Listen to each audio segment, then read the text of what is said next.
సరస్వతి పుష్కర పుణ్యక్షేత్రమైన కాళేశ్వర క్షేత్రం భక్తజన సందోహంతో కిక్కిరిసిపోయింది. పుష్కరాల్లో భాగంగా 4వ రోజు భక్తులు త్రివేణి సంగమానికి పోటెత్తారు. ప్రతిరోజు 1,00,000 మంది భక్తులు పుణ్యస్నానాలు ఆచరిస్తున్నారు.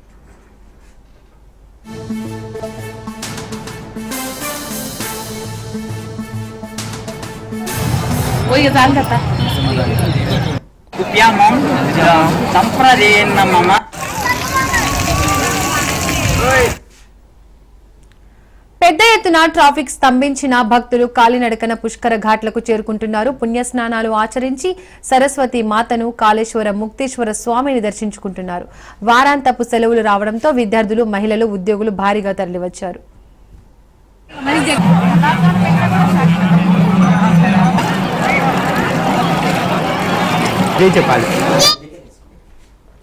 ముఖ్యంగా హైదరాబాద్, వరంగల్, కరీంనగర్ నుండి భక్తులు పెద్ద సంఖ్యలో తరలిరాగా పొరుగున ఉన్న ఏపీ, మహారాష్ట్ర, ఛత్తీస్గఢ్ రాష్ట్రాల నుండి భారీ సంఖ్యలో తరలివస్తున్నారు.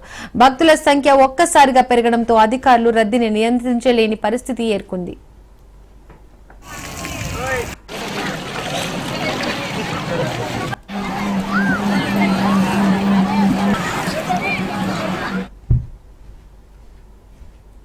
ఇక అధికారులు వీఐపీల దర్శనాలకు ప్రాధాన్యం ఇచ్చి సామాన్యులను విస్మరించడంతో భక్తులు అసహనం వ్యక్తం చేశారు. ఇప్పటికే 3 లక్షల మంది భక్తుల పుణ్యస్నానాలు ఆచరించినట్టుగా తెలుస్తోంది.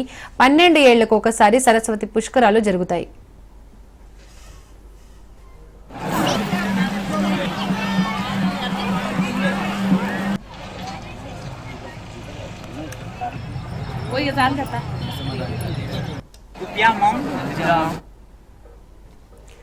సరస్వతి పుష్కర పుణ్యక్షేత్రమైన కాళేశ్వర క్షేత్రం భక్తజన సందోహంతో కిక్కిరిసిపోయింది. పుష్కరాల్లో భాగంగా 4వ రోజు భక్తులు త్రివేణి సంగమానికి పోటెత్తారు. ప్రతిరోజు 1,00,000 మంది భక్తులు పుణ్యస్నానాలు ఆచరిస్తున్నారు.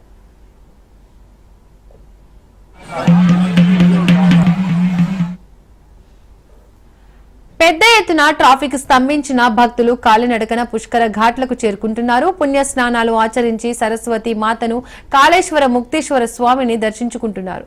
వారాంతపు సెలవులు కావడంతో విద్యార్థులు, మహిళలు, ఉద్యోగులు భారీగా తరలివచ్చారు.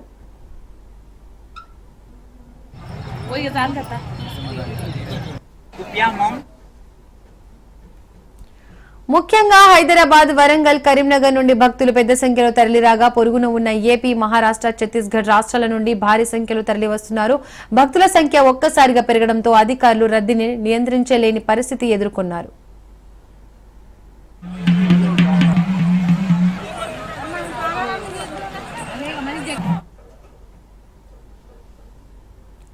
ఇక అధికారులు వీఐపీల దర్శనాలకు ప్రాధాన్యం ఇచ్చి సామాన్యులను విస్మరించడంలో భక్తులు అసహనం వ్యక్తం చేశారు. ఇప్పటికే 3 లక్షల మంది భక్తుల పుణ్యస్నానాలు ఆచరించినట్టుగా తెలుస్తోంది.